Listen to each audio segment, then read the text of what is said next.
Alam nyo, nung araw tinanong ako nung aking asawa noon, kami ay bago pa lang, and tinanong ko siya ano ang kanyang goal sa buhay, And then tinanong niya rin ako. And nasabi ko sa kanya, ang goal ko sa buhay isa lang, to glorify God. To please God sa lahat ng gagawin ko, sa lahat ng area ng buhay ko. At yun yung pag-uusapan natin ngayon. Paano natin ito gagawin? Paano tayo magkakaroon ng passion para gawin ito at saang area ng buhay natin? May tatanong ako sa inyo. Kung bibigyan ka ng pinakamagandang regalo na matatanggap mo sa buong buhay mo, yung tipong hindi mo ito ma-afford, yung dream mo talaga na magkaroon, tapos biglang niregalo sa'yo, anong una mong gagawin dyan sa niregalo sa'yo? Siyempre, gagamitin mo agad yun, di ba? Hindi mo naman iiwan sa sulok lang para magkaroon ng alikabok. Pero alam mo, nakagulat na maraming Kristiyano ang ginagawa ito eksakto sa buhay nila. Paano? Halimbawa, meron siyang gift na binigay ng Diyos sa kanya. Meron siyang spiritual gift. Alam niya, meron siyang mga talent, meron siyang resources, meron siyang time, meron siyang experiences na naranasan niya na magiging magandang testimony sa iba, pero tinatago lang. At parang ganun yung pagkakataon na minsan nagpupunta tayo ng church every Sunday, pero yung hindi tayo intentional na gamitin yung dineposit ng Diyos sa atin. Alam nyo ba, kumbaga sa bangko, may narinig ako kanina na nagpipreach, sabi niya, kung ikaw ay magde-deposit sa bangko, hindi ka kinakabahan. Kasi, pwede kang mag-withdraw. Pwede kang mag-withdraw. Anytime. Dahil alam mo, ma-withdraw mo yan. Now, ito yung problema. Ang Diyos nag-deposit sa atin. At ang gusto niya, anytime na sinabi niya, okay, anak, kailangan ko to, itong talent na ito, kailangan ko tong gift na ito, gamitin mo ito para sa kaharian ko. Alam mo, kapag ka nakita ng Diyos na ganun tayo, na anytime pwede siyang mag-withdraw, anytime pwede niyang sabihin sa'yo, anak, puntahan mo to, gawin mo to, mag-join ka rito, ito yung gawin mo. Anytime, pagka ganun yung ating sitwasyon, ganun yung ating kalagayan, parang mas madali sa Diyos na i-bless tayo. Mas madali sa Diyos na gawin yung mga bagay na kakailanganin natin, na i-provide yung mga kakailanganin natin para mapatupad natin yung kanyang purpose. Alam mo, binigyan tayo ng Diyos ng pinakamahalagang regalo, ang buhay na meaningful, may direction at may purpose. Binigyan tayo ng calling na ang ating buhay ay magbigay ng glory sa Kanya. Pero nakakalungkot dahil nakatago lang ito sa ating sarili minsan. Parang mamahaling gadget na hindi natin alam kung paano gamitin. Kaya itinatago na lang. Kaibigan, welcome sa ating message series ng Masterpiece. Alam nyo, pang-apat na week na natin ito, Nagsisimula pa lang tayo sa ating journey na ito kung saan makikita natin kung paano tayo ginawa ng Diyos na mga masterpiece na may specific na layunin. Iba ang purpose niya para sa iyo, iba ang purpose niya para sa akin, iba ang gift mo, iba rin ang giftings ko. Maaring yung kalakasan mo, kahinaan ko, pero yung kalakasan ko, kahinaan mo din. At magko-complement tayo. Tayong lahat ay magkakabahagi sa isang katawan, ang Panginoong Jesus. At kaya nga, ang ganda ng design sa atin ni Lord.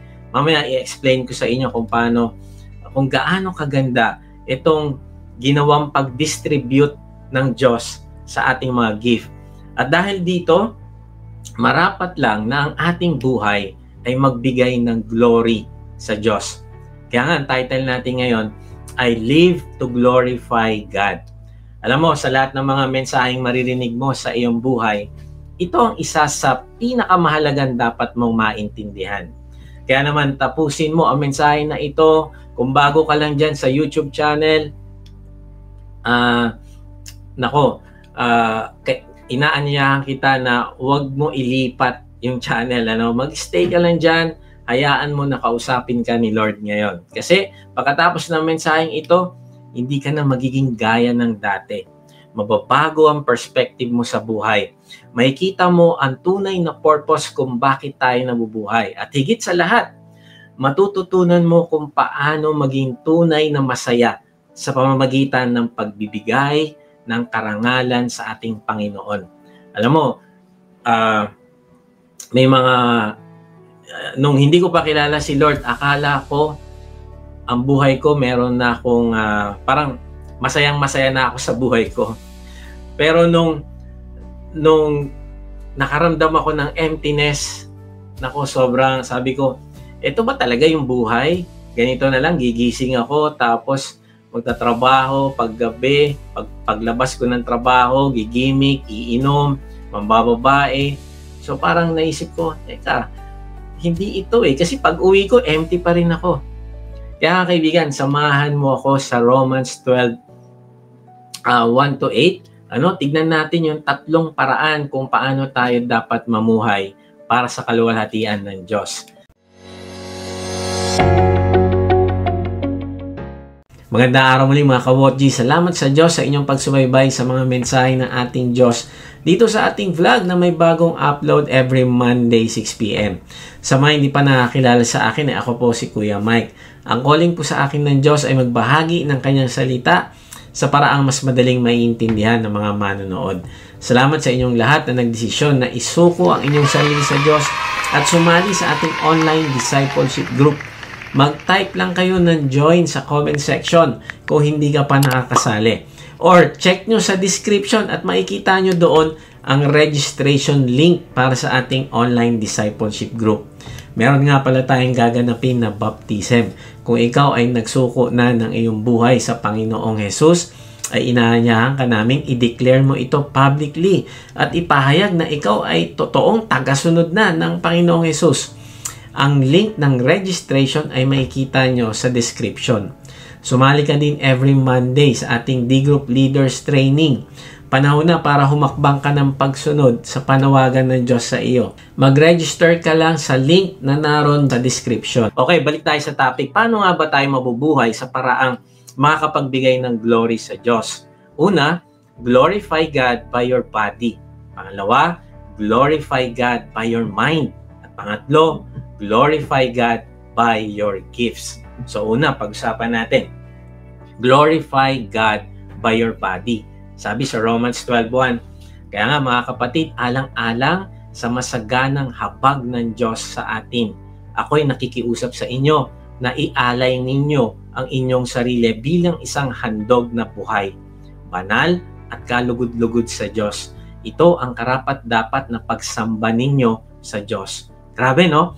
Ang linaw. Hindi ito isang utos na may kasamang pagbabanta o pananakot, kundi ito ay isang pakiusap, isang paanyaya, alang-alang sa masaganang habag ng Diyos. Parang sinasabi ni Pablo, tingnan mo kung gaano kabuti ang Diyos sa iyo. Kaibigan, naranasan mo na ba kung gaano kabuti ang Diyos?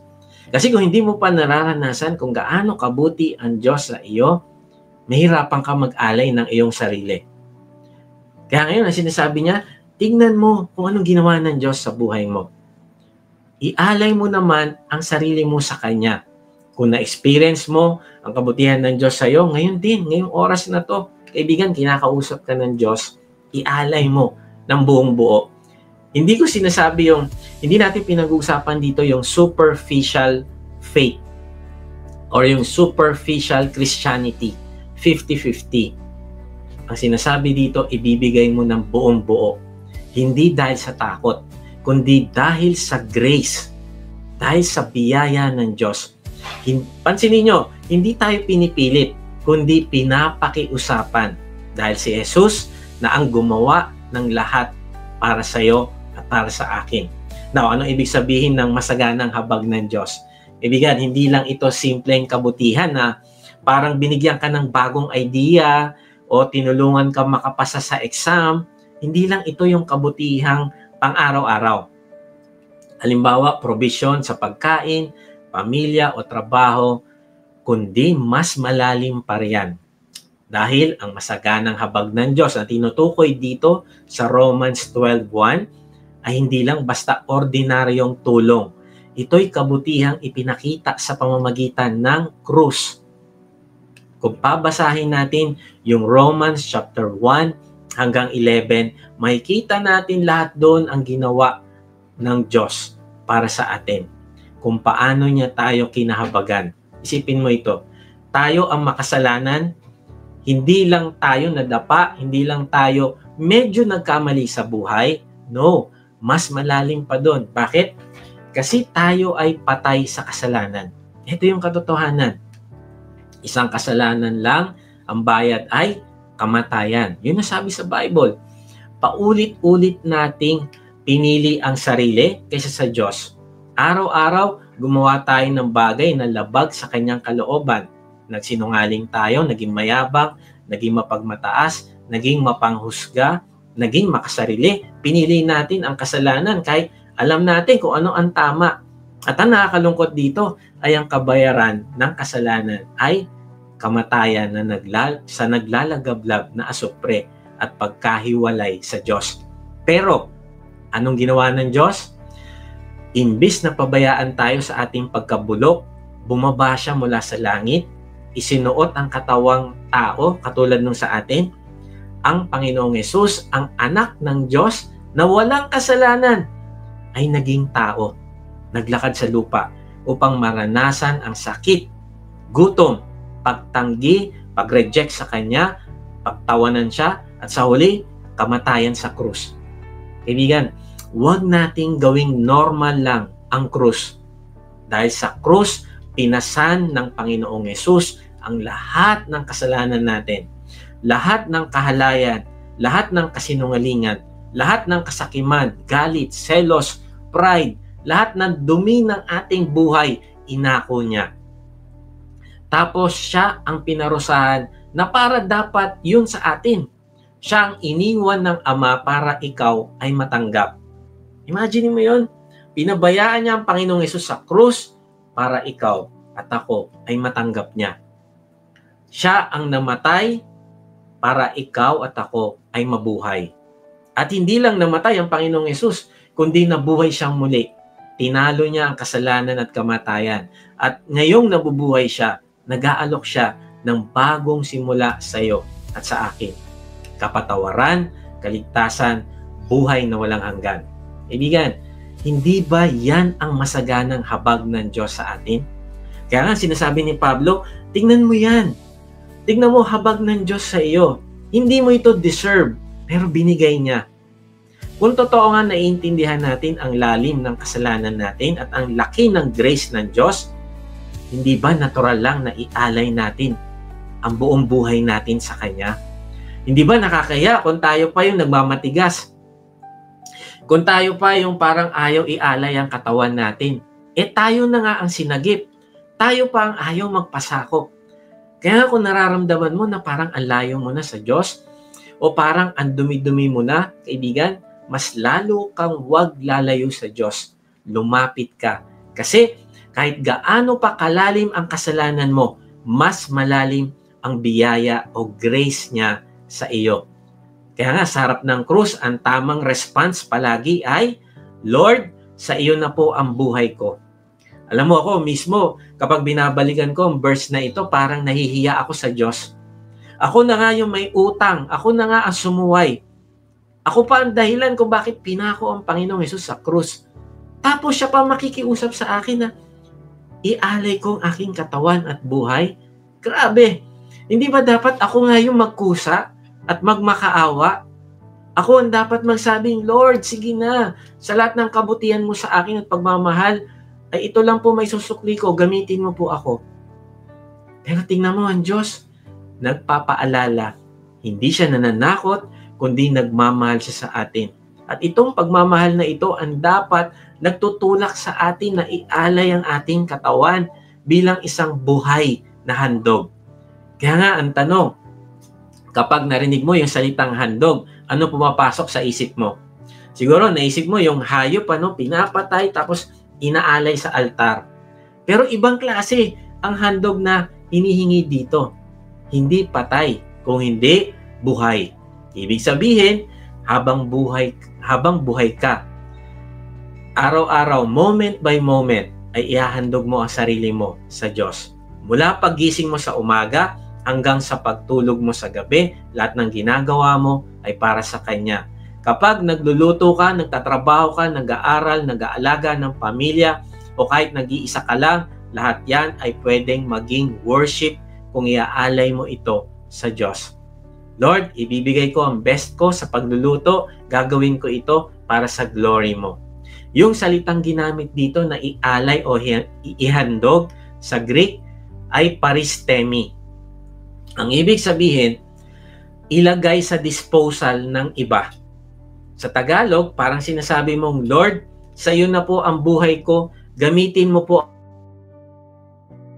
o masusunod, ikaw na. Ang buhay ko po para sa disposal mo. Yun yung sinasabi. Ang ibig sabihin, hahayaan mo na, Lord, kahit saan mo ko dalhin, okay na. Para sa disposal mo ang aking buhay. Hindi ito one-time offer, kundi ito ay daily surrender.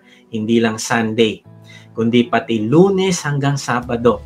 Hindi lang sa loob ng church, kundi pati sa trabaho, sa bahay, sa traffic, sa grocery, sa social media, bawat parte ng katawan mo para sa Kanya. Maring tinatanong mo, Kuya Mike, paano ba yon? Kaibigan, gamitin mo ang iyong katawan sa mga bagay na kalugod-lugod sa Diyos. Huwag mo hayaang gamitin ito sa kasalanan. Lumayo ka sa mga bagay na hindi nagbibigay ng glory sa Diyos. Halimbawa lang, alam naman na natin to, pornography, panlilinglang, katamaran, bisyo, relasyong hindi ayon sa Kanyang kalooban. Kapag ginagamit natin yung ating katawan sa ganitong mga bagay, hindi lang natin sinasaktan ang sarili natin, kundi sinisira natin ang purpose ng Diyos para sa atin. Pero kapag ginamit mo ang iyong katawan sa paglilingkod, sa kabutihan, sa pagkakaibigan, sa pagmamahal, sa pagiging tapat, doon mo tunay na pinaparangalan ang Diyos. At hindi mo kailangan maging pastor para gawin ito. Kung ikaw ay isang anak ng Diyos, may calling ka na ialay ang katawan mo bilang worship. Kaibigan, tanong mo ito sa sarili. Kanino mo inaalay ang katawan mo araw-araw? Sa sarili mo ba? Sa mundo? O sa Diyos? Ang totoo, kung para sa Diyos, may reward ka.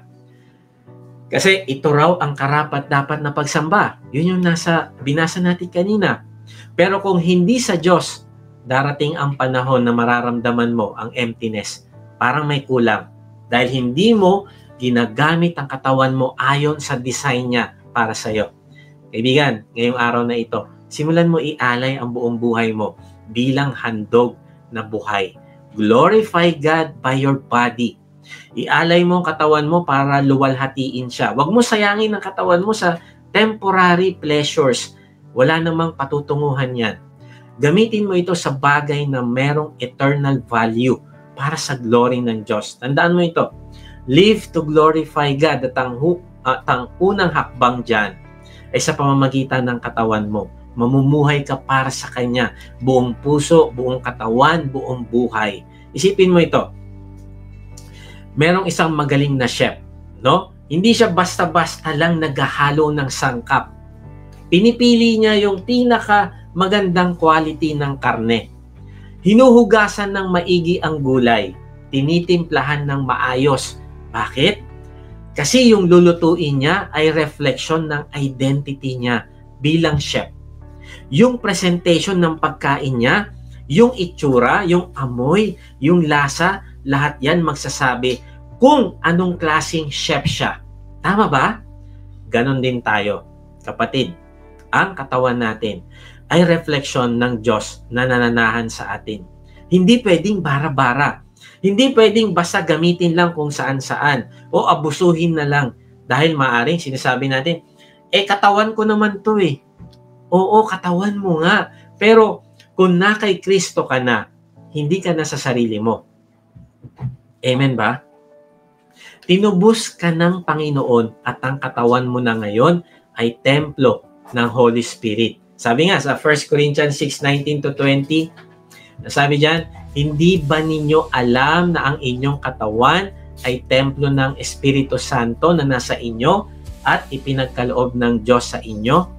Hindi ninyo, okay, ulitin natin to, hindi ninyo pag-aari ang inyong katawan.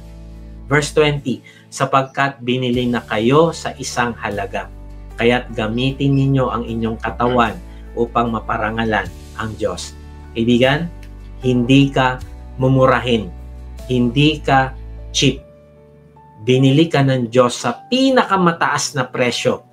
Ang ipinambayad sa iyo ay dugo ng Panginoong Yesus. Kaya nga, yung katawan mo, hindi lang pangbihis, hindi lang yan pamporma, hindi lang pang trabaho, hindi lang para i-express mo yung sarili mo, kundi ito ay templo.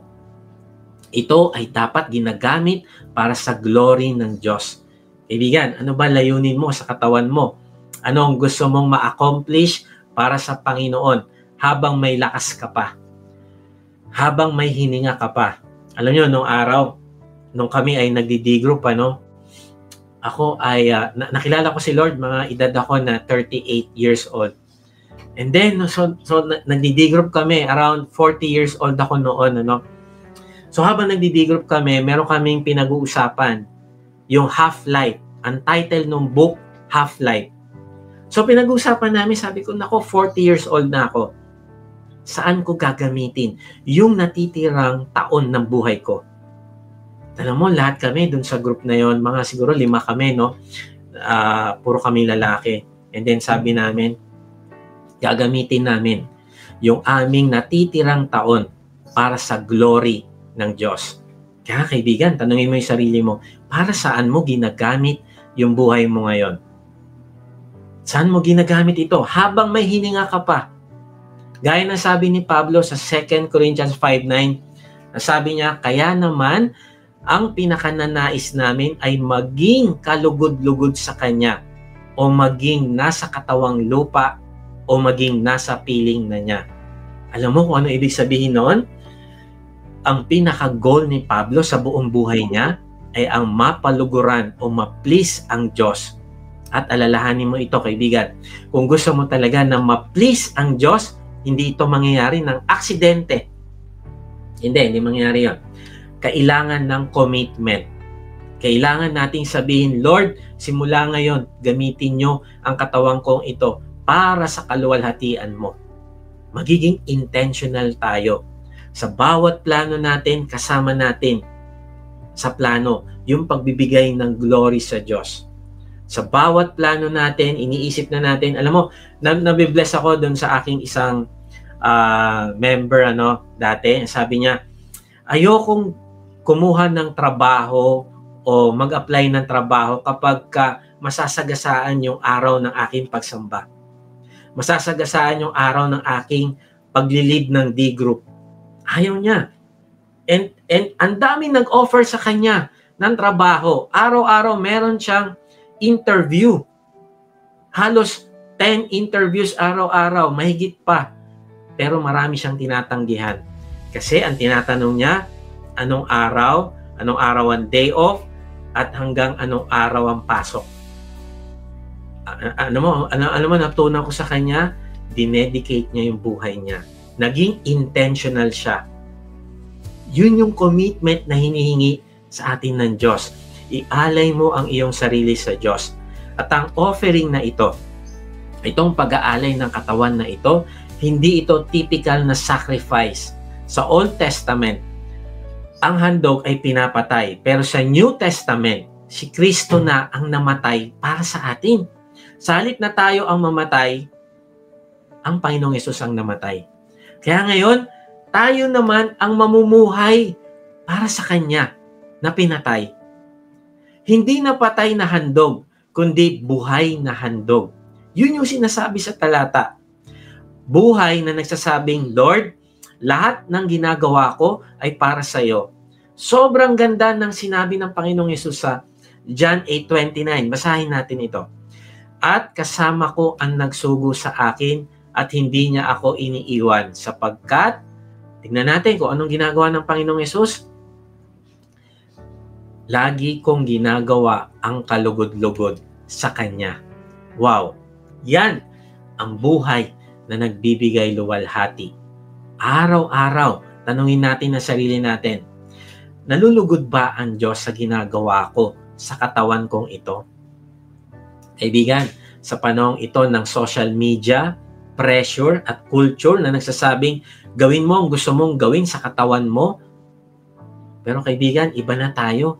Hindi dahil gusto lang nating maging banal, kundi dahil alam natin kung ano ang halaga natin sa Diyos. Alam natin kung gaano kamahal yung pinagbilihan o pinambayad ng Panginoong Yesus sa atin.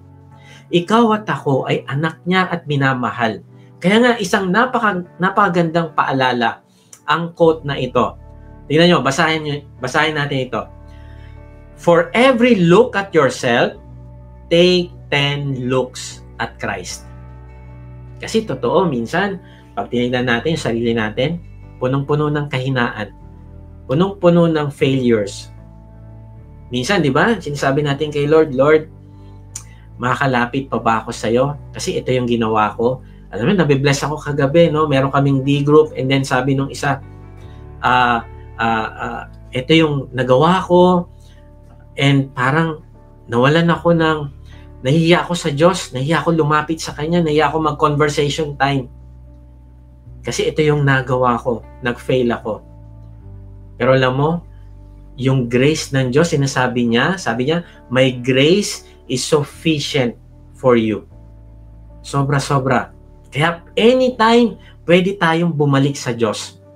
Kahit gaano pa tayo kadapa, kahit ano pang nangyari sa atin. Kaya nga, hindi ka titingin dun sa kahinaan mo. Sabi kanina, no, sa quotations, for every look at yourself, take 10 looks at Christ. Tignan mo lagi, Lord, okay, makasalanan ako, pero sobra ang grace mo. Sobra kang mabuti. Sobra yung pagmamahal mo sa akin. Salamat at mas lalo akong lalapit sa'yo. Kahit dadapa ako, kahit nagkasala ako, babalik at babalik ako sa'yo.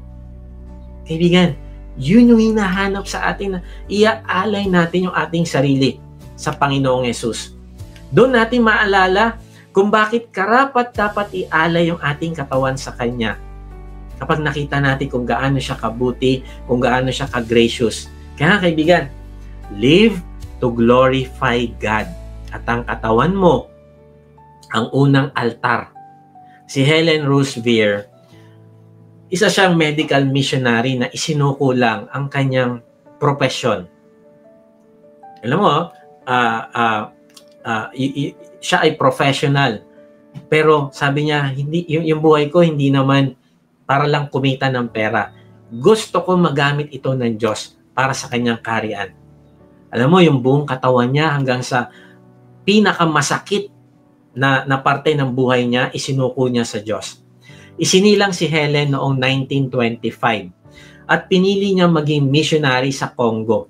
Isipin mo, nag-iisa siyang doktor. Imagine mo, siguro kung ako, doktor, nako, grabe, magpapayaman ako.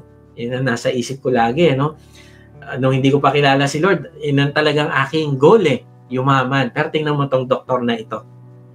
Sabi niya, magiging doktor ako para sa Diyos. At alam mo, dun sa Congo, iisa lang siyang doktor para sa 2.5 million na katao. Kaya nga, tingnan mo yung trabaho. Araw at gabi siyang naglilingkod gamit ang kaalaman niya sa medisina para tulungan ang mga tao at ipakita ang pagmamahal ng Panginoong Yesus. Pero noong 1964, habang nagkakagulo yung bansa sa gitna ng digmaan, siya ay dinakip ng mga rebelde. 5 months siyang bihag at sa panahong iyon, dumana siya ng matinding pagdurusa, binugbog, ginahasa, tinorture, At ang isa pang masakit na ginawa sa kanya, yung tinali siya sa puno habang pinagtatawanan siya ng mga sundalo. At sinusunog yung lahat ng pinaghirapan niya, yung mga mahalagang manuscript, sinunog sa harapan niya. Ito ang bunga ng kanyang taon ng pag-aaral at pati na yung ministry niya, nandun lahat, sinunog. Alam mo, doon sa gitna ng matinding sakit at kahihiyan, nasabi niya sa sarili, Lord, nasan ka? Parang pinabayaan mo ako. Pero kaibigan, sa gitna ng kawalan, nagsalita ang Diyos sa puso niya. Hindi malakas na boses, pero malinaw na pahayag. Ang sabi, Helen, these are not your sufferings. They're mine. All I ask of you is the loan of your body. Grabe, no?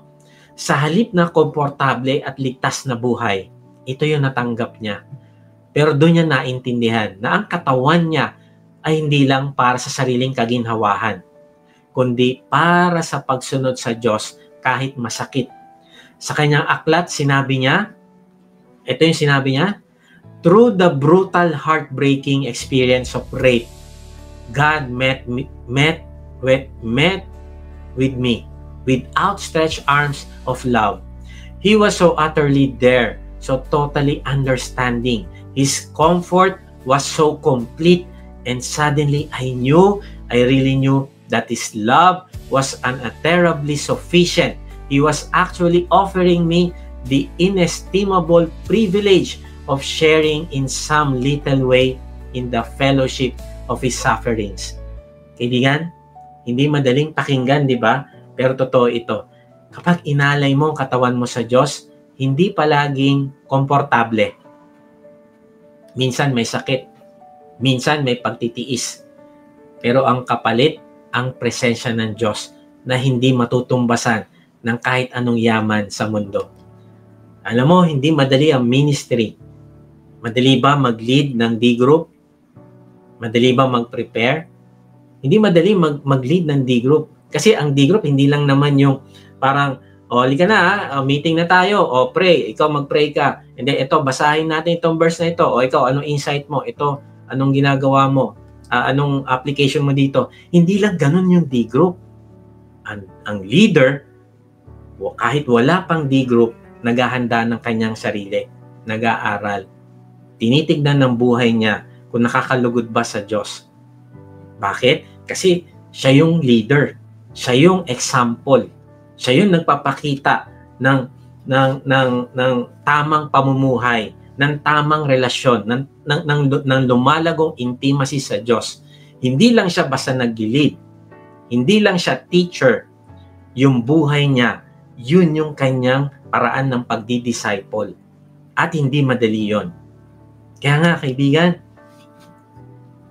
may kasamang hirap ang ministry. At kung hindi mo to yayakapin, magkakaproblema ka. Aayaw ka. Ang buhay, Kristyano, hindi madali. Minsan, dadaan ka sa trials. Kagabi, merong mga kapatiran sa amin, sa D-group, na dumaan sa trials. Pero nakakatuwa, kasi sabi nila, nakita ko ang kamay ng Diyos dito sa pinagdadaanan ko. Pinatawa ko sa isa nating kapatid, hindi ko na babanggitin yung pangalan niya kasi hindi ako nakapagpaalam sa kanya. Ang sabi niya, nakita niya, mas lalo niyang nakita yung pagkilos ng Diyos doon sa time na nahirapan sila. At totoo yun. Minsan, hindi mo nakikita yung pagkilos ng Diyos kapag smooth yung buhay. Hindi mo nakikita yung pagkilos ng Diyos kapag walang problema. Pero mas nakikita mo yung pagkilos ng Diyos, mas na-appreciate mo yung nangyayari kapag nahihirapan ka.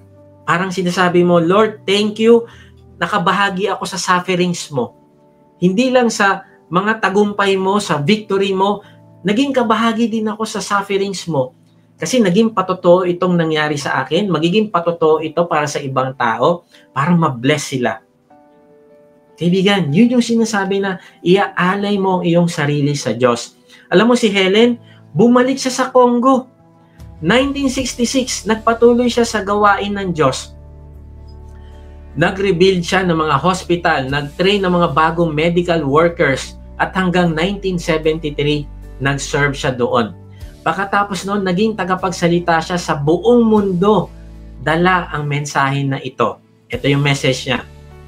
It is a privilege to suffer for Christ. Ulitin natin. It is a privilege to suffer for Christ.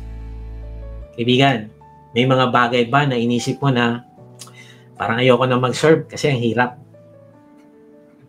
Kaibigan, kaya ako to kinukwento sa'yo para ipakita na ang tunay na halaga ng ating katawan hindi para sa sarili nating kagustuhan, kundi para sa purpose ng Diyos. At kung si Helen ay nagawang ialay ang kanyang katawan sa gitna ng gulo at sakit, paano pa tayo na nabubuhay ng may kalayaan dito sa Pilipinas? Tanong natin ito, saang bahagi ng buhay mo kailangan mo sabihin, Lord, sa'yo na ang katawan kong ito. Sa pag-manage ng health mo, sa mga bagay na pinapanood mo, sa paraan ng pakikitungo mo sa ibang tao, sa iyong purity, sa iyong disiplina. Kaibigan, live to glorify God. Kung may isang bagay na natutunan natin kay Helen, ito yon. The body is not our own. It's a sacred loan. At ang tanong ngayon, gagamitin mo ba ito para sa sarili mo o para sa kaluwalhatian ng Diyos? So, paano nga ba tayo mabubuhay sa paraang makakapagbigay ng glory sa Diyos? Una, glorify God by your body. At pangalawa, glorify God by your mind. Basahin natin ulit. Verse 2 ng Romans 12. Huwag kayong makiayon sa takbo ng mundong ito. Sa halip, ano daw gagawin natin? Hayaan ninyong baguhin ng Diyos ang inyong pag-iisip upang maunawaan ninyo ang kanyang kalooban. Sa gayon, magagawa ninyo kung anong mabuti, kalugod-lugod at ganap na kalooban ng Diyos. Grabe, no? Sobrang linaw ng utos. Huwag tayong makiayon sa mundo. Pero ang tanong, paano natin gagawin yon? Hindi tayo mahihila ng mundo. Sabi sa talata, ay hayaan nating baguhin ang Diyos. Baguhin ng Diyos yung ating isipan. Hindi sinabi doon sa verse na kailangan malakas yung aking self-control. Hindi yun na sinabi. Ang sinabi, hayaan nyo na baguhin ng Diyos ang inyong isip. Hindi lang ito tungkol sa pag-iwas sa maling gawain, kundi pagbabago ng mismong proseso kung paano tayo nag-iisip. Alam mo, may mga taong sobrang disiplinado sa katawan. May six-pack abs siya. Fit na fit. Halos araw-araw nasa gym. Pero pag kinausap mo, parang hindi pa rin lumalago sa isip at espiritu. O kaya naman, may mga taong sobrang talino. May PhD. Talagang magaling sa kanyang career. Pero pagdating sa mga bagay ng Diyos, parang bata pa rin. Kaibigan, ang layunin ng Diyos, hindi lang malusog na katawan, kundi pati ang iyong isipan ay magbabago ayon sa bagay ng Diyos. Gusto ng Diyos na hindi mo lang ialay ang iyong katawan, kundi ialay mo pati ang iyong pag-iisip. Ang ibig sabihin ng salitang baguhin sa talata ay metamorpho. Ito yung term na ginagamit para sa transformation ng caterpillar na maging butterfly. Ibig sabihin, hindi ito simpleng pagbabago ng behavior o ugali, kundi ito ay kumpletong transformation. Ang dating ikaw ay hindi na ikaw. Hahayaan mong magbago kung paano ka mag-isip. Halimbawa, isipin mo na lang dati, kapag may naka-offense sa'yo, galit ka agad, mainit ang ulo, o binibigyan mo ng silent treatment, o kaya sinasaktan mo rin emotionally yung tao. Ang ibig sabihin, nang hinahayaan mo baguhin ng Diyos ang iyong pag-iisip, ay ang unang iniisip mo na ngayon ay kung ang Panginoong Hesus ang nasa ganitong kalagayan, ay ano ang kanyang magiging response? Magagalit ba siya? Magmumura ba siya? Sisigawan niya ba itong tao na ito? Ang ibig sabihin ay hindi na ikaw ang nasusunod. Nagbabago na ang iyong ugali. Bakit? Dahil nagbabago na ang iyong isip. Hindi lang nagbago ang ugali mo, kundi hinahayaan mo pa na baguhin ng Diyos ang buong sistema ng pag-iisip mo. Dati, me first. Lahat ng desisyon mo base sa convenience mo. Pero ngayon, bago ka magdesisyon, ang tanong mo na, kapag ginawa ko itong bagay na ito ba ay magbibigay ng glory sa Diyos? Kaibigan, ito ang ibig sabihin ng transform mind. Dati, lahat ng trending sa social media, yun ang batayan mo ng tama at mali. Basta hindi ka nakakasakit ng iba, feeling mo okay ka na. Pero ngayon, iba na. Ang tanong mo, ano bang sinasabi ng salita ng Diyos tungkol dito? Hindi ako basta magpapadala sa kung anong trending. Ang ibig sabihin, ang pag-iisip mo ay may bago ng filter. Ito ang filter ng katotohanan mula sa salita ng Diyos.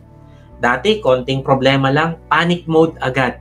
Naisip mo agad ang worst case scenario.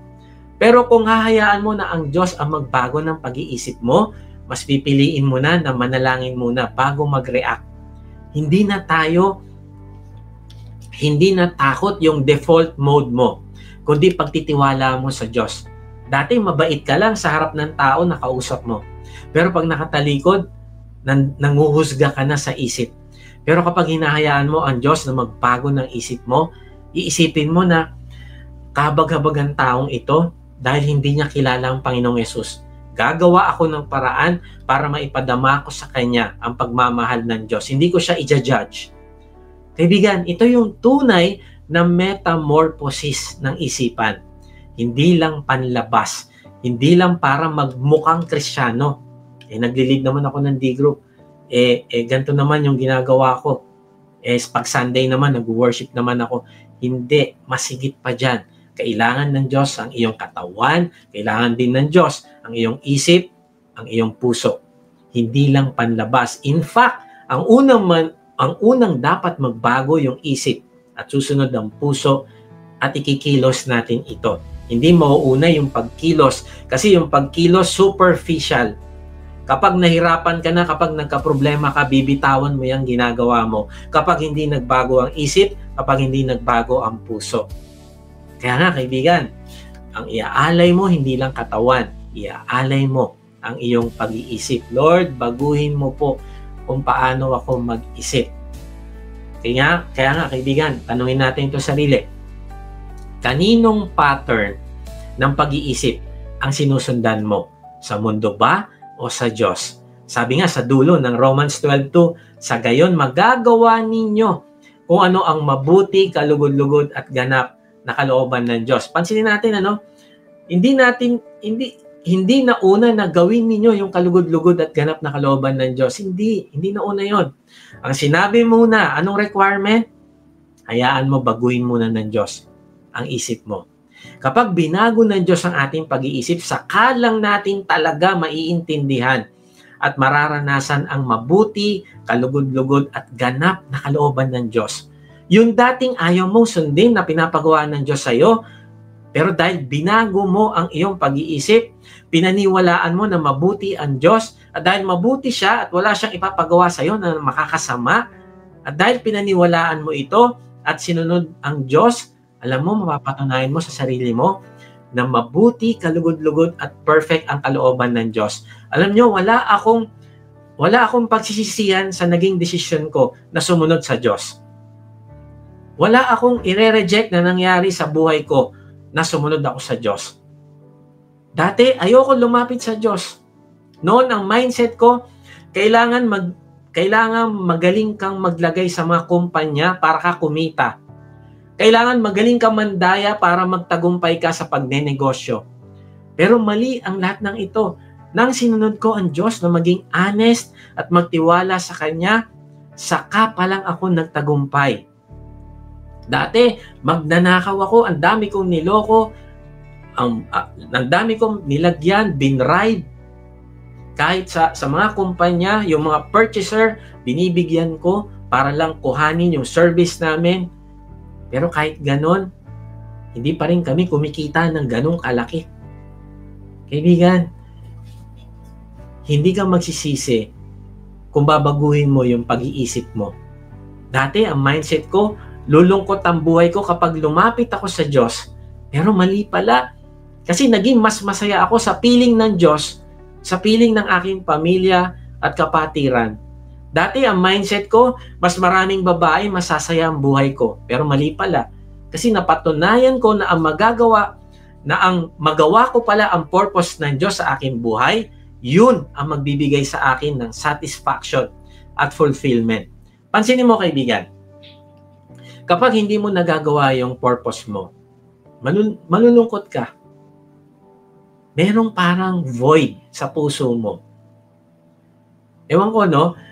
Halimbawa, no? Ikaw ay sabi mo, tsaka na lang ako magdi-D group, saka ako na lang gagawin to, saka na lang ako magsiserve kay Lord. Alam mo, o sige, sa umpisa, sige, parang feeling mo, okay ka, nagagawa mo yung gusto mo, na gusto mong gawin, kahit hindi yan kalooban ng Diyos. Pero at the end of the day, mapapansin mo, malungkot ang buhay mo. Hindi ka satisfied. Kaya nga, alahanin mo ito, kaibigan. Baka minsan, kaya parang walang direksyon at meaning ang buhay mo. Baka hindi mo hinahayaan kasi na baguhin ng Diyos ang pag-iisip mo. Ang pagbabago ng isip, araw-araw na proseso sa paglapit sa Diyos, pakikinig sa Kanyang salita, pagbabasa ng Kanyang salita, at pagpapaalala sa sarili mo kung sino ka kay Kristo.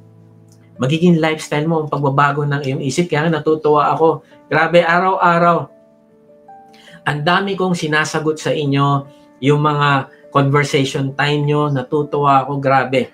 Iba-iba bawat araw yung nire-reveal ng Diyos sa buhay nyo. At nakikita ko kung paano nagbabago yung pag-iisip nyo, kung paano nagbabago. Sobra, yun yung kasiyahan ng puso ko na makita ko, mabasa ko yung mga conversation time nyo. Sobrang sabi ko, Lord, ito yung fulfillment, ito yung satisfaction. Na nakikita ko na nagbabago yung bawat kaluluwa na kinakausap mo araw-araw. Kaya kung gusto mo mamuhay para sa kaluwalhatian ng Diyos, simulan mo sa isip, Lord, baguhin mo po ang paraan ng pag-iisip ko. Ayokong makiayon sa mundo. Gusto kong matuto mag-isip gaya ng isang anak ng Diyos. Pero ang tanong, paano nga ba natin maisasabuhay ito sa araw-araw? Una, tingnan natin kung anong pumapasok sa isipan natin. Sabi nga nila, what you feed your mind shapes your life. Yung social media feed mo, yung mga videos na pinapanood mo, yung mga librong binabasa mo, yung mga pinapakinggan mong podcast o music, lahat ng yan may impluwensya. Kaya tanungin mo sarili mo, ito bang content na ito ay nagpapalalim sa pananampalataya ko o pinapalayo lang ako nito sa Diyos? Kasi kung gusto mo magbago ang isipan mo, piliin mong punuin ito ng mga bagay na mula sa kanyang katotohanan ng Bible. Pangalawa, sino mga taong palagi mong kausap? Kaibigan, napakahalaga ng mga kasama mo sa araw-araw. Kasi ang conversations nyo, ang jokes nyo, ang advice na natatanggap mo, lahat ng ito ang magbubuo ng takbo ng pag-iisip mo. Kaya kung puro worldly mindset ang naririnig mo, darating ang panahon, ganun ka na rin mag-isip. Kaya naman, humanap ka ng mga kapatiran na magpapalakas ng pananampalataya mo. Attend ka ng online discipleship group. Paligiran mo ang sarili mo ng mga tao magre-remind sa'yo na mayroon kang mas mataas na calling sa Panginoong Yesus. Pangatlo, alamin mo kung ang daily habits mo ba ay aligned sa values ng Panginoong Yesus. Halimbawa, anong una mong ginagawa pagkagising mo? Social media ba agad? O inuuna mo ba talaga ang pakikipag-usap mo sa Diyos? Anong priority mo? Conversation mo kay God o kwento o chismis? Alam mo, kahit simpleng bagay lang yan, pero dito mo makikita kung sino ang talagang pinahahalagahan ng puso mo. Yung social media ba, yung cellphone mo, o yung oras mo na kasama mo ang Panginoon? Kaya nga, tanungin natin, paano kung hindi ko ginagawa yan? Maring sinasabi mo, ano mangyayari kung yung isip ko hindi ko binabago? Anong epekto nito? Kaibigan, kapag hindi natin hinahayaan na baguhin ni Lord yung pag-iisip natin, una, magiging confused tayo. Hindi mo na alam kung anong tama at mali. Lahat parang gray area na. Parang lahat okay lang. Basta wala kang inaagrabyadong tao, okay ka na. Pero yun na nga yung problema. Yung moral compass mo sa mundo na nakabase, hindi na sa salita ng Diyos. Pangalawa, kung hindi mo hayaang baguhin ng Diyos yung pag-iisip mo, magiging anxious ka. Puro takot ang puso mo. Hindi ka makakatulog. Laging may kaba. Bakit? Kasi ang peace ng Diyos, hindi nararanasan ng taong hindi niya nababago ang pag-iisip. Wala kang confidence kasi wala ka namang tinatayuan na katotohanan o pangako ng Diyos. Pangatlo, magiging worldly yung mga priorities mo. Ang dating mahalaga sa'yo, yung relasyon mo sa Diyos, pamilya mo at paglilingkod, ang nangyayari, nagiging kung may time ka na lang, tsaka ka lang pupunta sa Diyos. Pero yung pera, career, likes sa social media, yan ang mas inuuna mo. Alam mo kaibigan, hindi mo man sinasadya, pero unti-unti, babalik ka sa pattern ng mundo. Kapag hindi mo binago ang pag-iisip mo. Kaya nga hindi totoo na hihinto ka lang eh. Lord, neutral lang ako hihinto lang muna ako ngayon. Papahinga lang muna ako ngayon. Hindi totoo yan. Babagsak ka. The moment na huminto ka pumidal sa bike, hindi ka susulong, sasabihin mo lang, hindi, hihinto lang naman ako eh. Susulong naman din ako balang araw eh. Kaibigan, babagsak ka. Kaya nga, yung pagbabago ng isip, yung pagbabasa ng Bible, araw-araw, gagawin mo yan. Kaya nga, tanungin natin yung ating sarili, tinutulungan ba ako nito na maging mas malapit kay Lord o nilalayo ako nitong ginagawa ko na ito? At kung ang sagot mo, nilalayo ka, kaibigan, huwag ka magdalawang isip, tanggalin mo yan sa buhay mo. Ang renewed mind, hindi lang mabuting kaisipan, kundi ito ay pusong naka-align sa Diyos. At kapag nabago isipan mo, lahat susunod ang decisions mo, susunod ang emotions mo, susunod ang priorities mo. Lahat magbabago. Kaya nga makulit ako, nabasahin natin yung ating Bible. Alam mo, isa sa mga alam nating kwento, yung prodigal son. Ang problema niya, hindi lang naman ginawa niya yung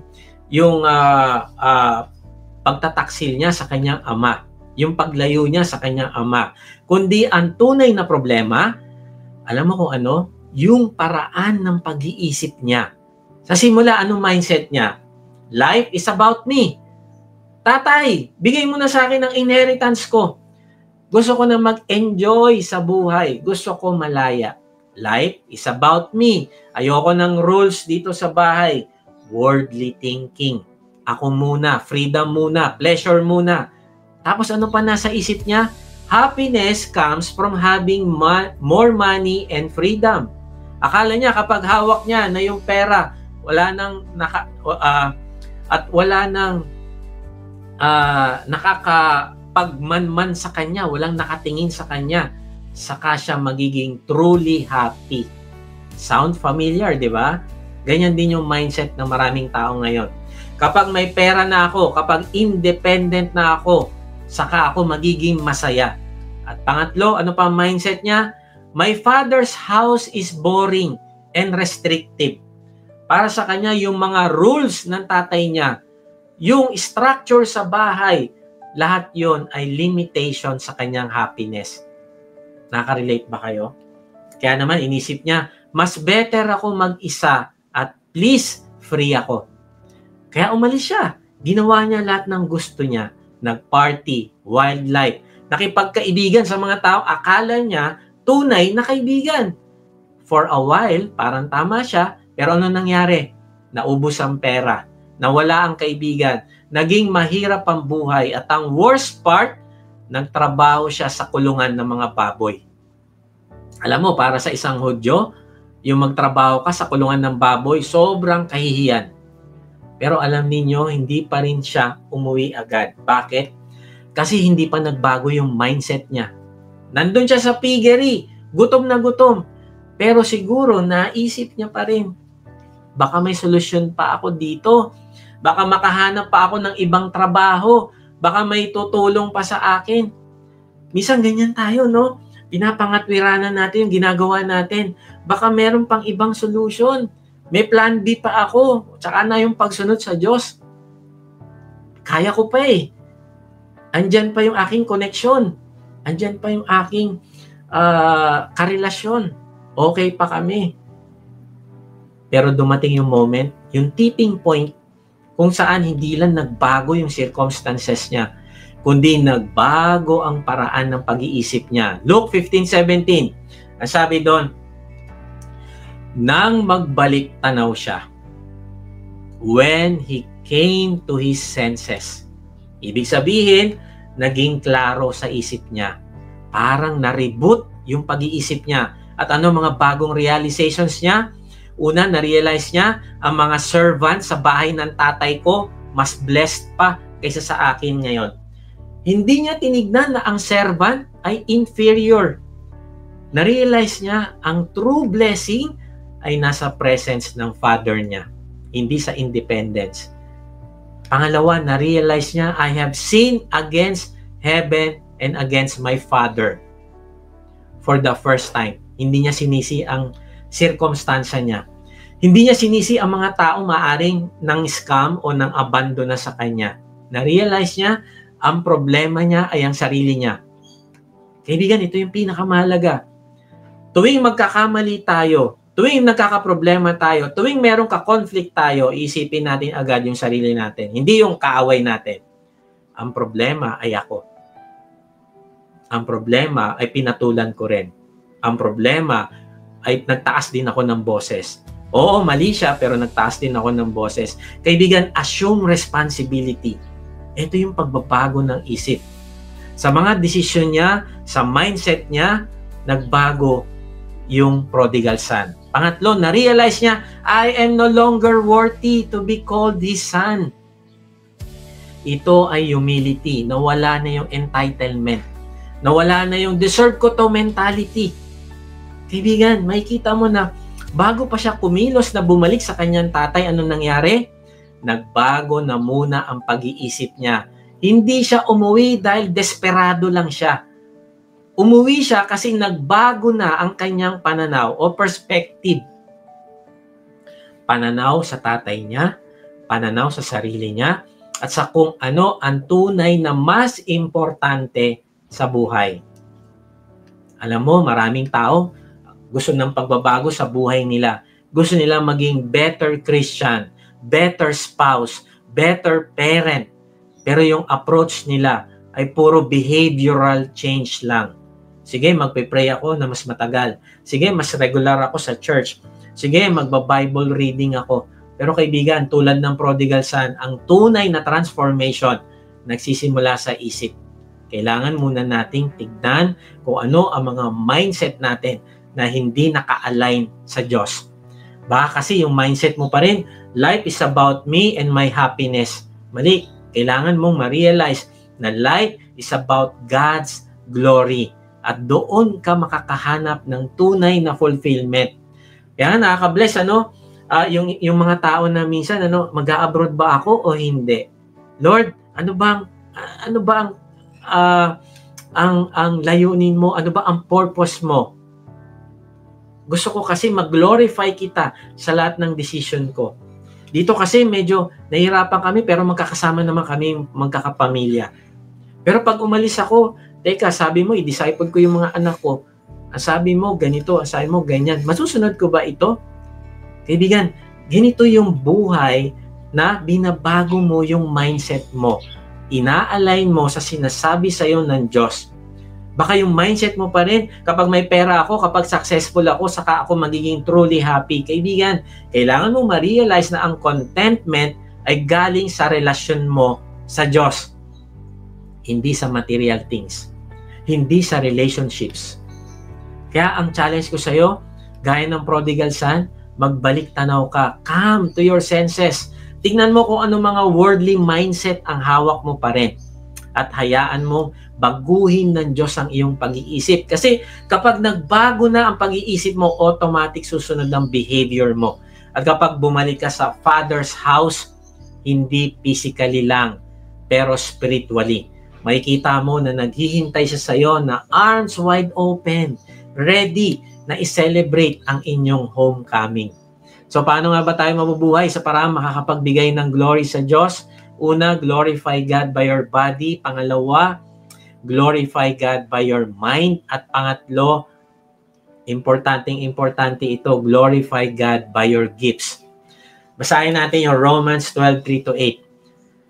Dahil sa kagandahang loob ng Diyos sa akin, sinasabi ko sa bawat isa sa inyo, huwag ninyong pahalagahan ng inyong sarili ng higit sa nararapat. Now, tingnan mo, ang ganda ng sinabi ng Diyos, ano? Huwag ninyong pahalagahan ng inyong sarili ng higit sa nararapat. Huwag sosobra. Pahalagahan mo ang sarili mo, ibigay mo ito sa Diyos, pahalagahan mo siya, ibigay mo yung best mo, dahil ang Diyos ay deserve yung glory. Ano sabi pa? Tuloy natin, sa halip, pakaisipin ninyong mabuti ang tunay ninyong katayuan ayon sa sukat ng pananampalatayang ipinagkaloob ng Diyos sa bawat isa sa inyo. Verse 4, kung paano ang katawan ay binubuo ng maraming bahagi at magkakaiba ang gawain ng mga ito. Verse 5, gayon din naman, kahit na tayo ay marami, nabubuo tayo sa iisang katawan ni Kristo at tayong lahat ay bahagi ng isa't isa. Tumanggap tayo ng iba't ibang kaloob ayon sa kagandahang loob ng Diyos. Kaya't gamitin natin ang mga kaloob na yan. Kung ang ating kaloob ay pagsasalita ng pahayag mula sa Diyos, magpahayag tayo ayon sa sukat ng ating pananampalataya. Kung paglilingkod ang ating kaloob, maglingkod tayo. Magturo ang tumanggap ng kaloob sa pagtuturo. Magpalakas ng loob ang may kaloob sa pagpapalakas ng loob. Kung pagbibigay ang inyong kaloob, magbigay kayo ng buong puso. Kung pamumuno naman, mamuno kayo ng buong sikap. Kung pagkakawang gawa ang inyong kaloob, gawin ninyo iyan ng buong gala. Wow! Ayon sa talata, ano ang mga spiritual gifts na ipinagkaloob sa atin? Ano sabi diyan? Pagsasalita ng pahayag mula sa Diyos. Prophecy. Ito ay ang kakayahan na magpahayag ng mensahe ng Diyos sa paraan na magbibigay babala, gabay o encouragement sa mga tao. Pangalawa, paglilingkod, serving. Ito ang puso ng pagiging matulungin na hindi nag-aantay ng papuri ng ibang tao. Pangatlo, pagtuturo, teaching. Ikaw ay may kakayahang magpaliwanag ng salita ng Diyos ng malinaw para mas maunawaan ito ng iba. So habang binabasa natin ito, tingnan natin kung saan dito yung ating gift. Pagpapalakas ng loob, encouraging, exhortation. Ito ang regalong marunong mag-encourage at magpalakas ng loob ng iba. Lalo na sa mga pinanghihinaan ng loob, nalilito o nasasaktan. Naranasan mo na ba makausap ng kapatiran na nagpalakas ng loob mo kasi nakausap mo siya? Number 5, pagbibigay, giving. Ang taong may ganitong kaloob, masaya, bukas ang palad magbigay. Pera man yan, gamit, oras o resources. Binibigay niya ito nang hindi naghihintay ng kapalit. Number 6, pamumuno. Kakayahang manguna ng may passion, disiplina at malasakit. Hindi lang ito tungkol sa pagiging boss, kundi pagiging isang leader na inuuna ang kapakanan ng iba. Pagkakawang gawa, ang gift na ito ay may pusong mahabagin sa mga nahihirapan, nasasaktan, nangangailangan. Ang taong ito, pag nakakita ng taong may pangangailangan, alam mo, hindi lang siya naawa, kundi kumikilo siya upang tumulong at ginagawa ito ng may kasiyahan. Kaibigan, lahat tayo ay may gift na binigay ang Diyos. Walang exempted at ang goal ng bawat gift ay upang luwalhatiin ang Diyos at palakasin ang katawan ni Kristo. Hindi para sumikat, hindi para purihin ng tao, kundi para maipakita ang kabutihan ng Diyos sa bawat isa sa atin. Isipin mo, symphony orchestra, yung live performance, ang daming instrumento, violin, flute, piano, drums. Ang ganda pakinggan, di ba? Pero alam mo ba kung bakit maganda? Kasi bawat isa sa kanila tumutugtog ng sarili nilang bahagi. Walang violinist na bigla na lang tumugtog ng drums. Walang pianist na nagpilit na ako na lang magko-conduct, kundi ang bawat isa ay faithful sa kanyang papel. At dahil tapat na ginagawa ng bawat isa yung gift na meron sila, nabubuo yung isang napakagandang musika. Ganyan din ang disenyo ng Diyos para sa church o sa katawan ng Panginoong Hesus, para tayong isang symphony ng mga spiritual gifts. At ang bawat isa sa atin may papel, may role. At ito ang punto ni Pablo sa Romans 12. Hindi ito solo performance, kundi teamwork. Teamwork tayo sa grace ng Diyos. Yung salitang spiritual gifts ay mula sa salitang Griego na charisma. Ibig sabihin, gift of grace. Ibig sabihin, hindi ito resulta ng sipag o resulta ng talino mo o talento mo. Ito ay kaloob mo mula sa Diyos. Hindi mo pinaghirapan pero binigay sa'yo. Bakit? Hindi lang para sa kapakanan mo, kundi para gamitin mo yan sa kapakanan ng iba.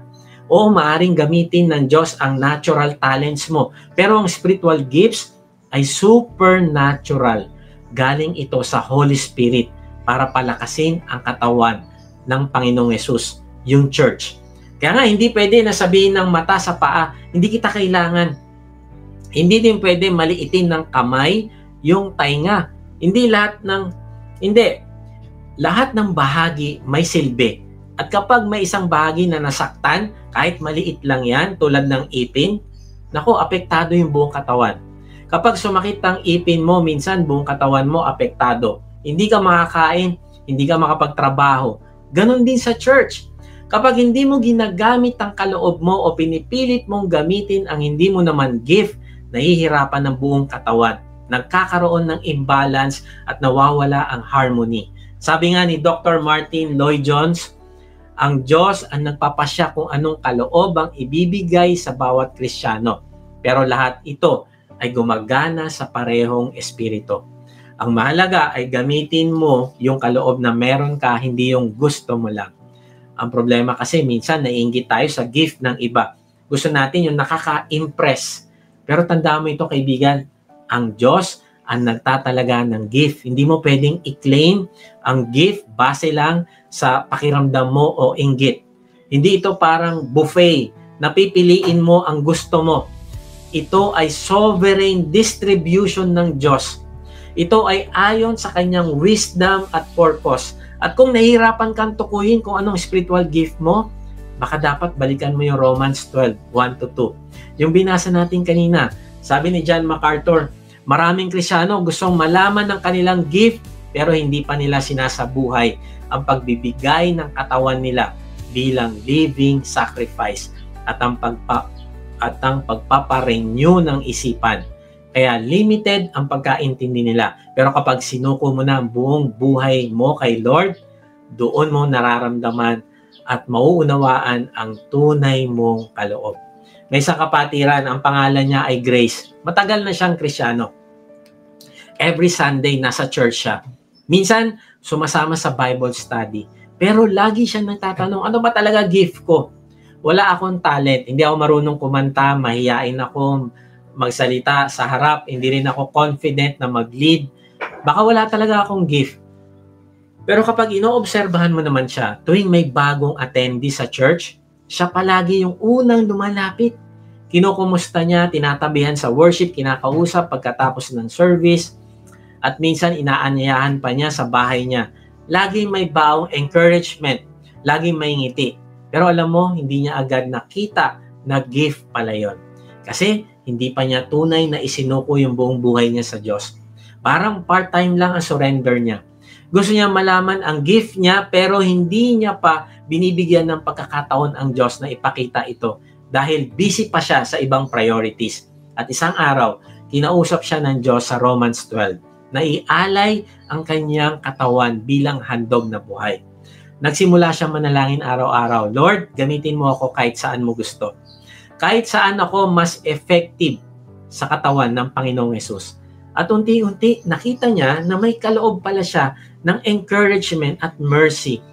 Hindi siya pang stage o pulpit na spiritual gift, pero malalim ang impact sa taong nasasaktan at naliligaw. Ngayon, si Grace, lumalago sa kanyang ministry. Kasama na siya sa ushering o welcome team. Siya ay nagbabahagi ng mabuting balita ng kaligtasan sa mga first-timer.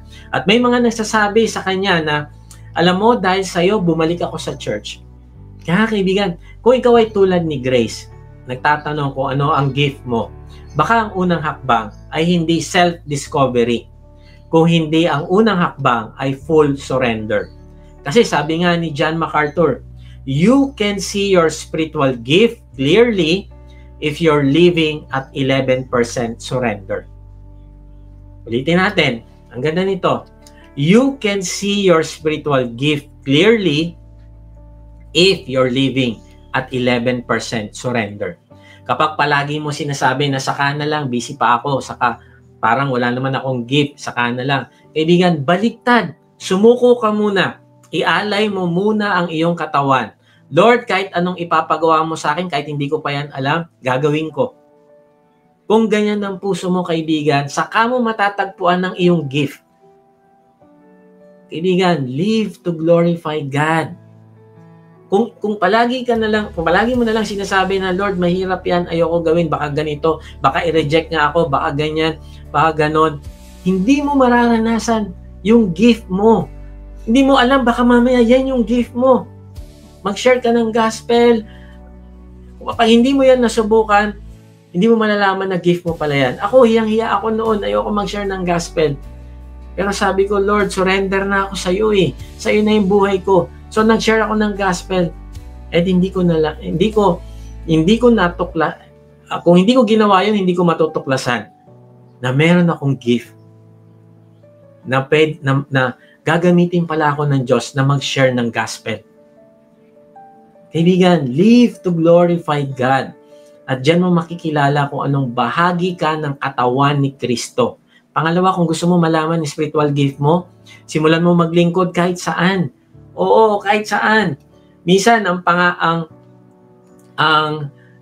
gift, hindi nangyayari. Alam mo, ito yung problema. Ang pag-alam ng gift, hindi nangyayari sa panaginip o vision. No, hindi doon. Ang pag-alam ng gift mo ay mangyayari sa pagsubok sa actual.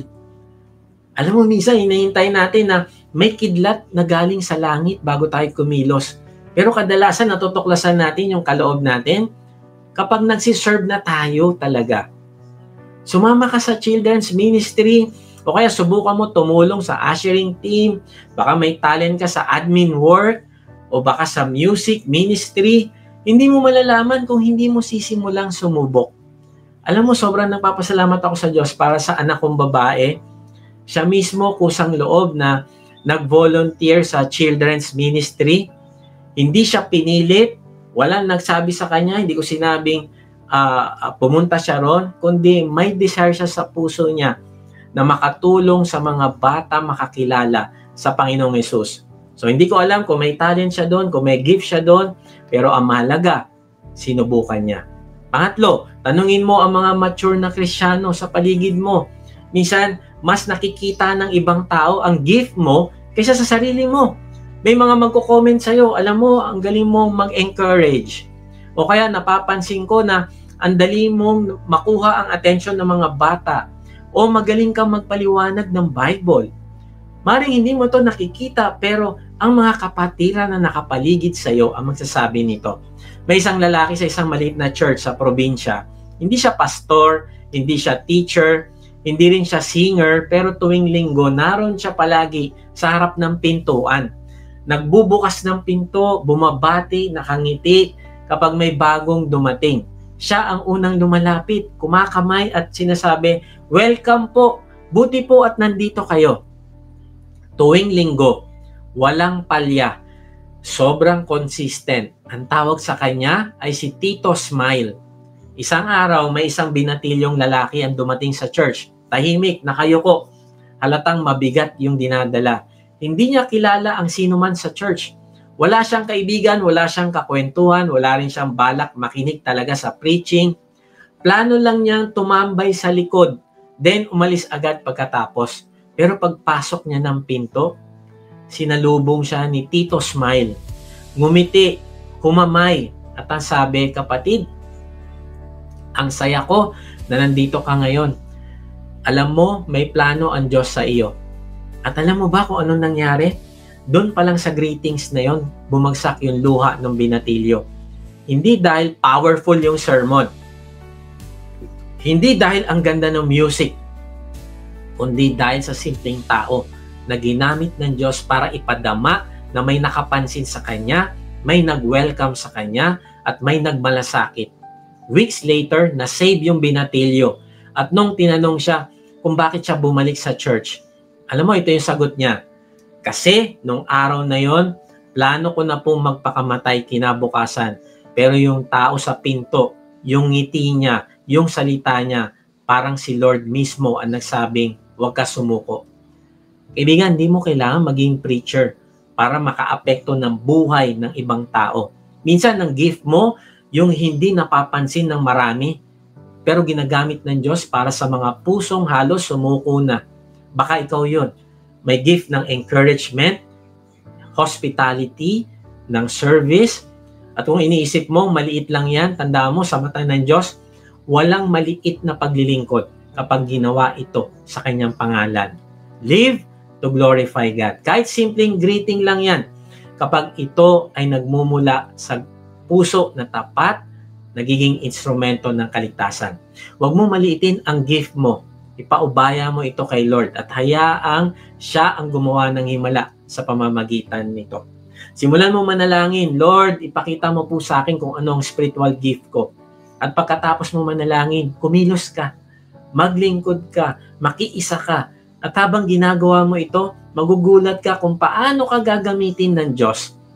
Ibigan, sa lahat na napag-usapan natin ngayon, may isang bagay na kailangan munang mangyari. Isuko mo ang buong buhay mo sa Panginoong Yesus.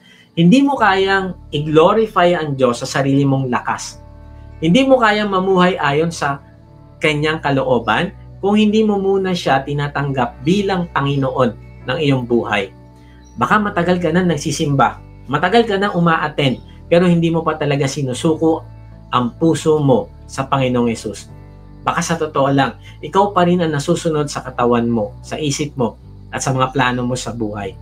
Kaibigan, ngayon, araw na ito, sinasabi ng Diyos sa iyo, anak, akin ka, ibinigay ko ang buhay ko para sa iyo.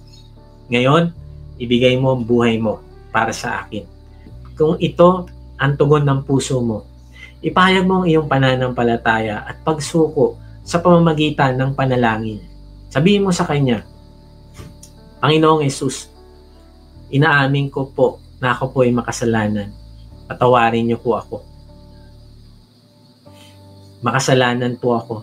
Inaamin ko po, hindi ko po kayang iligtas yung aking sarili. Patawarin niyo po ako. Nananampalataya po ako na ikaw ang nagbayad ng aking kasalanan sa krus. At ngayon nga, binubuksan ko ang aking puso. Pumasok ka at manahan sa akin. Tinatanggap kita bilang aking Panginoon at tagapagligtas. Simula ngayon, tatalikdan ko na po ang aking kasalanan. Mamumuhay po ako para i-glorify kita sa aking buhay. Salamat sa paglilinis mo sa aking kasalanan. Salamat at isang araw makakasama kita sa langit. Amen. Alam mo, kaibigan, kung iyan ay ipinanalangin mo, galing ito sa puso mo, welcome sa family ng Diyos. Simula ngayon, hindi ka lang basta participant sa buhay. Ikaw ay instrumento ng kaluwalhatian ng Diyos.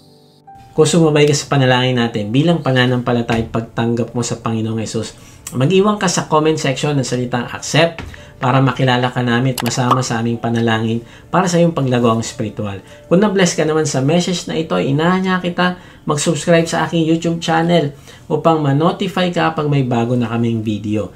Ibahagi mo din ang mensahe na ito sa iba ng mga nanghihina, nangangamba sa buhay at nasa kapighatian upang ma-encourage sila na lumapit sa Diyos na nagmamahal sa atin. Kung gusto mo namang mas makilala pa ang Diyos, sumama ka lang sa aming online discipleship group. Type mo lang ang salitang join sa comment section or check mo ang registration sa link sa description. Salamat nga pala sa mga nagsusupport sa ating ministry, at kung gusto mong maging partner sa ministry na ito na magamit ka ng Diyos sa pagpapalaganap pa ng kanyang salita at pagtulong sa mga nangangailangan, ay inaanyayahan kita mag-support financially sa ating gawain. Meron tayong link sa ating give page sa description. Pag hindi nyo nakita ang link, ay mag-type lang kayo ng partner sa comment section at papadala namin kayo ng link. At sa ating lahat, tandaan natin, ang mensahe ngayong araw, glorify God by your body. Ialay ang buong pagkatao araw-araw bilang buhay na handog. And then, glorify God by your mind. Iparenew mo sa Diyos ang iyong isipan para masunod mo ang kalooban ng Diyos. And number 3, glorify God by your gifts. Tuklasin at gamitin mo ang iyong spiritual gift. Para saan? Para sa katawan ng Panginoong Yesus at para sa glory niya. Hindi ka ordinary. Masterpiece ka ng Diyos. At nilikha ka para sa isang layunin. Mamuhay ka para sa kaluwalhatian ng Diyos. Kaya huwag ka nang maghintay sa perfect moment. Simulan mo na ngayon. Live to glorify God. At kapag ang buhay mo ay nagbibigay ng glory sa Diyos, ay doon mo rin mararanasan ang tunay na kagalakan